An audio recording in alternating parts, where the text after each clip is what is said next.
Hello, good morning, नमस्कार। सभी का स्वागत है स्पिरिचुअलिटी मैटर्स अध्यात्म के मेरे इस चैनल पे। आई होप सब अच्छा कर रहे होंगे, सब अपनी लाइफ को एंजॉय कर रहे होंगे, गीता सत्र का आनंद ले रहे होंगे और उस गीता ज्ञान से बहुत कुछ सीख रहे होंगे। मैं ये उम्मीद कर रही हूँ गीता ज्ञान आपके जीवन में प्रकाश लेकर आ रहा है, आपको दिव्य ज्ञान से जोड़ रहा है, आपके अंदर एक सकारात्मक अनुभूति आप ज़रूर महसूस कर रहे होंगे, क्योंकि ये ज्ञान ही इतना अद्भुत है। तो हम षष्ठम अध्याय ध्यान योग कर रहे थे। अभी तक 35 श्लोक हो चुके हैं। आज 36, 37 एंड 38 करेंगे। ठीक है, शुरू करते हैं आज का सेशन। Let's get started. तो 36 देखिए, असंयत आत्मनः योगः दुष्प्रापः। दुष्प्रापा का अर्थ होता है प्राप्त करना कठिन ना। इति मे मति वश्य आत्मनः तु यत्ता शक्य अवाप्तुम उपाय यतः। उपायता का अर्थ होता है उपयुक्त साधनों द्वारा। तो इसका पूरा अर्थ देख लीजिए।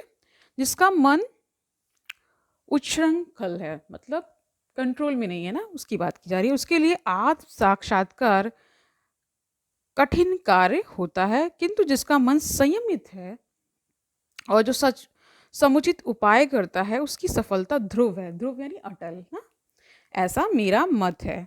इसका तात्पर्य देखिए, भगवान घोषणा करते हैं कि जो व्यक्ति अपने मन को भौतिक व्यापारों से विलग करने का समुचित उपचार नहीं करता, उसे आत्म साक्षात्कार में शायद ही सफलता प्राप्त हो सके। यानी उसके लिए कठिन बताया गया है आत्म साक्षात्कार। ठीक है, भौतिक योग में कह रहे कि एक तरह से आप ये समझ लीजिए, जब तक मन नहीं संयमित है, आपकी इंद्रियां आपके कंट्रोल में नहीं है, तब तक ये आत्म साक्षात्कार क्या है, दुर्लभ है, मतलब उसके लिए बहुत कठिन है। तो वही बताया गया है इसमें। भौतिक भोग में मन लगाकर योग का अभ्यास करना मानो अग्नि में जल डालकर उसे प्रज्वलित करने का प्रयास करना हो। यानी अग्नि में जल पड़ जाएगा तो क्या होगा, बुझ जाएगी, वो समाप्त हो जाएगी, खत्म हो जाएगी, या उसमें कुछ तो अग्नि रहेगी नहीं।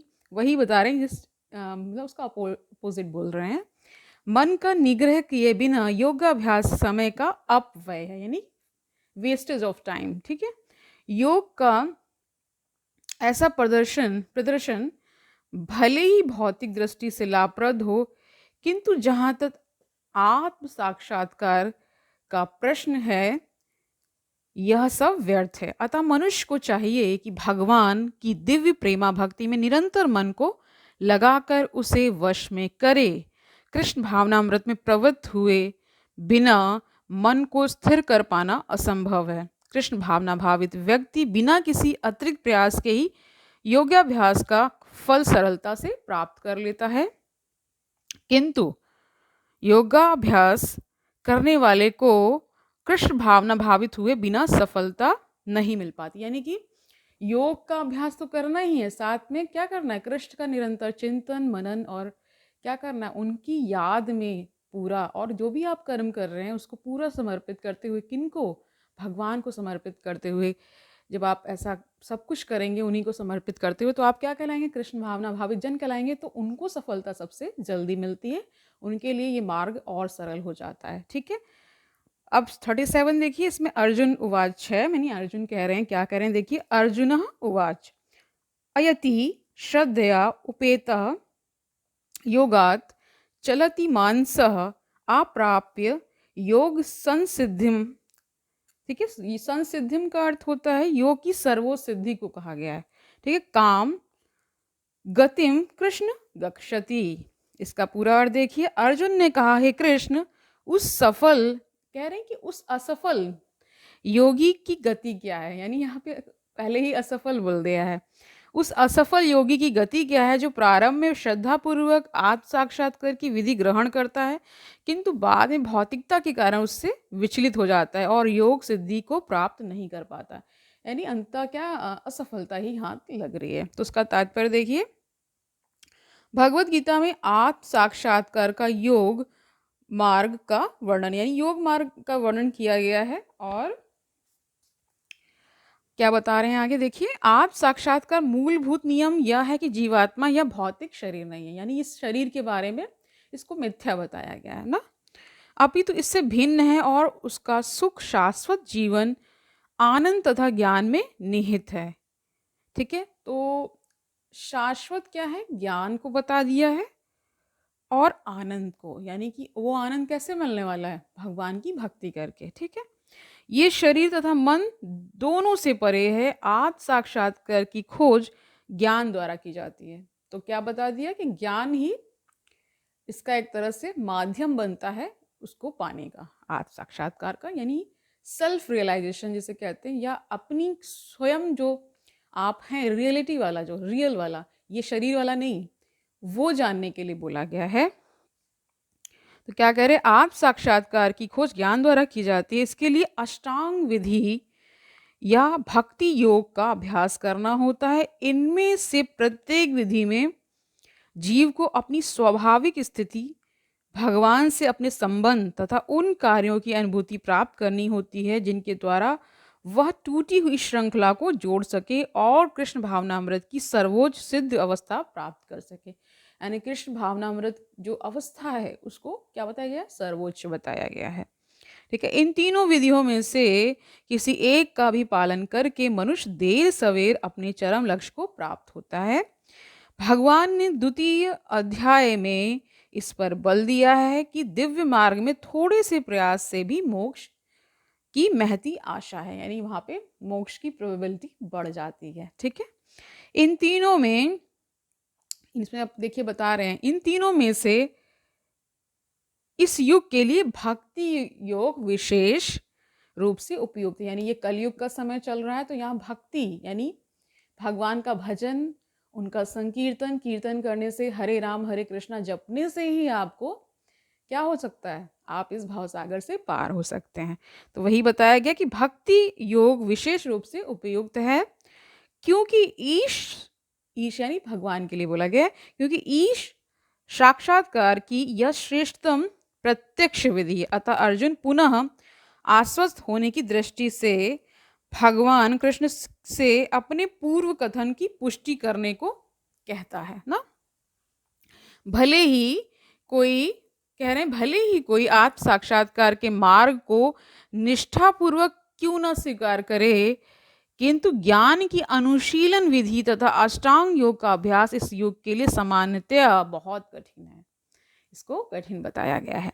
अतः निरंतर प्रयास होने पर भी मनुष्य अनेक कारणों से असफल हो सकता है। पहला कारण तो यह हो सकता है कि मनुष्य इस विधि का पालन करने में पर्याप्त सतर्क न रह पाए, यानी कि कोई चूक हो जाएगी तो फिर क्या होगा, फिर आप नीचे गिर जाएंगे, फिर आपको जीरो से स्टार्ट करना होगा ना। इसलिए दिव्य मार्ग का अनुसरण बहुत कुछ माया के ऊपर धावा बोलने जैसा, यानी माया पे ही जब आक्रमण होता है, तो इसीलिए इसको दुर्गम थोड़ा बताया गया, कठिन है, मतलब बहुत नियम संयम इसमें आपको पालन करना होता है, इसलिए इसको कठिन मार्ग बताया गया। भक्ति योग को सरल बताया गया है। ठीक है, यही बता रहे हैं। फलतः जब भी मनुष्य माया के पास से छूटना चाहता है, पास यानी पहले भी बताया है जाल से, ठीक है, पास से छूटना चाहता है, तब वह विविध प्रलोभनों के द्वारा अभ्यासकर्ता को पराजित करना चाहती है। यानी माया ही सब कुछ क्या करेगी, बहुत सारे आपके अंदर इच्छाएं पैदा कर देगी, आपको कहीं ना कहीं इंगेज करने लगेगी कि यहाँ यहाँ तुम डूब जाओ, इंद्रियों में डूब जाओ, विषयों में डूब जाओ, किसी के पीछे लग जाओ, कोई ऐसी चीज़ों में लग जाओ जो भगवान से हमें दूर ले जाए। ठीक है, इसलिए ऐसा कहा गया है। ठीक है, बद्ध जीव पहले से प्रकृति के गुणों द्वारा मोहित रहता है ना, और दिव्य अनुशासनों का पालन करते समय भी उसके पुनः मोहित होने की संभावना बनी रहती है। यही योगा चलित मानस अर्थात दिव्य पद से विचलन कहलाता है। यानी योगाक्ष विचलित, यानी विचलित हो जा रहे हैं ना, इस वजह से बोला जा रहा है यहाँ पे। अर्जुन आत्म साक्षात्कार के मार्ग से विचलन के प्रभाव के संबंध में जिज्ञासा करता है। उसने जिज्ञासा की और फिर उत्तर भी मिलता है जब जिज्ञासा करते हैं। ठीक है, 38 देखिए, कक्षित न उभय, उभय यानी दोनों, विभ्रष्ट छिन्न यानी छिन्न भिन्न, अभ्रमम इव नश्यति अप्रतिष्ठा, महाभाव विमूढ़ ब्रह्मण पथि। इसका अर्थ देखिए, हे महाभाव बाहु कृष्ण। अब यहाँ पे कृष्ण को संबोधित कर रहे हैं। हे महाबाहु कृष्ण, क्या ब्रह्म प्राप्ति के मार्ग से भ्रष्ट ऐसा व्यक्ति आध्यात्मिक तथा भौतिक दोनों ही सफलताओं से च्युत नहीं होता और छिन्न भिन्न बादल की भांति विनष्ट नहीं हो जाता, जिसके फलस्वरूप उसके लिए किसी लोक में कोई स्थान नहीं रहता। इसका तात्पर्य देखिए, उन्नति के दो मार्ग हैं।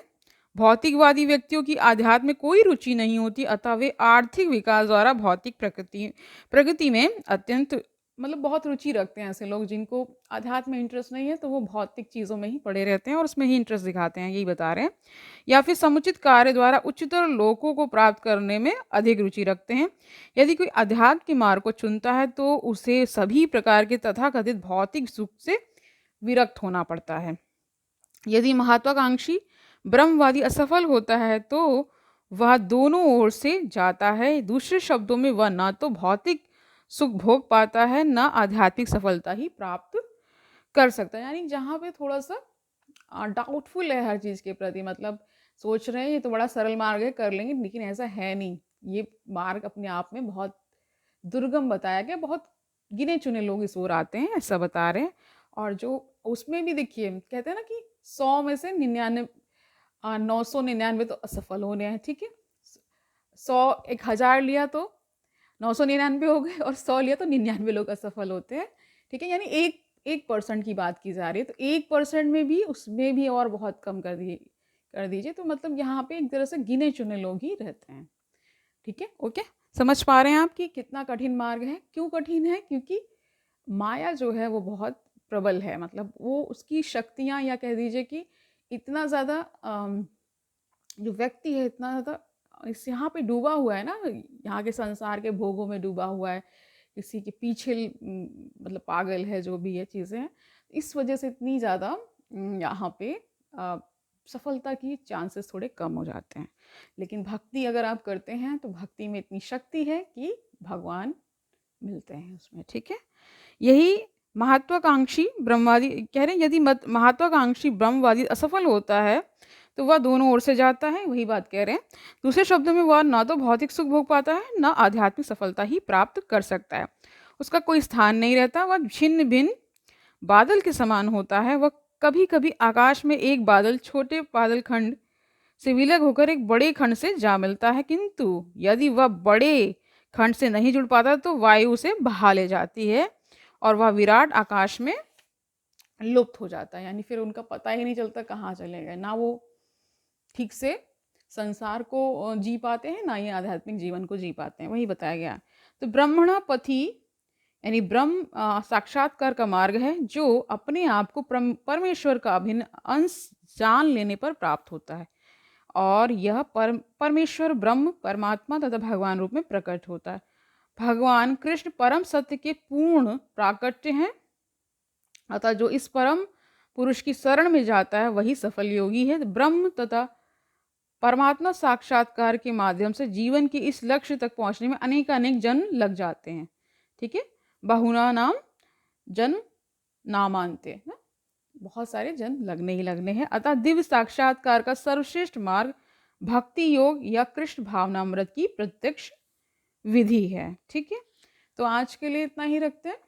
आई होप समझ में आया होगा आपको आज का सेशन, कि यहाँ पे माया के विषय में आज फोकस है बेसिकली, कि माया बहुत सारे विषयों में लगा देती है इस पे, क्योंकि मार्ग थोड़ा सा आध्यात्मिक जो मार्ग है उसमें थोड़ा सा आपको नियम संयम का पालन करना होता है। जो चीज़ आपने एक बार निश्चय कर लिया कि ये इस ओर मुझे आना है, तो फिर उस पर आपको टिकना पड़ता है, तभी ब्रह्म साक्षात्कार या परमेश्वर भगवान के दर्शन हो पाते हैं, यानी आत्म साक्षात्कार तभी होगा आपको, ठीक है। कल मिलते, तब तक आनंद से रहिए, सुखपूर्वक अपना जीवन व्यतीत करिए, गीता सेशंस को अटेंड करते रहिए, और अध्ययन तो करना ही है खुद से, नहीं करेंगे तो उतना स्पीडली आप जान नहीं पाएंगे, वो ज्ञान पुख्ता नहीं होगा, ठीक है। कल मिलते हैं। हरिओम तत्सत।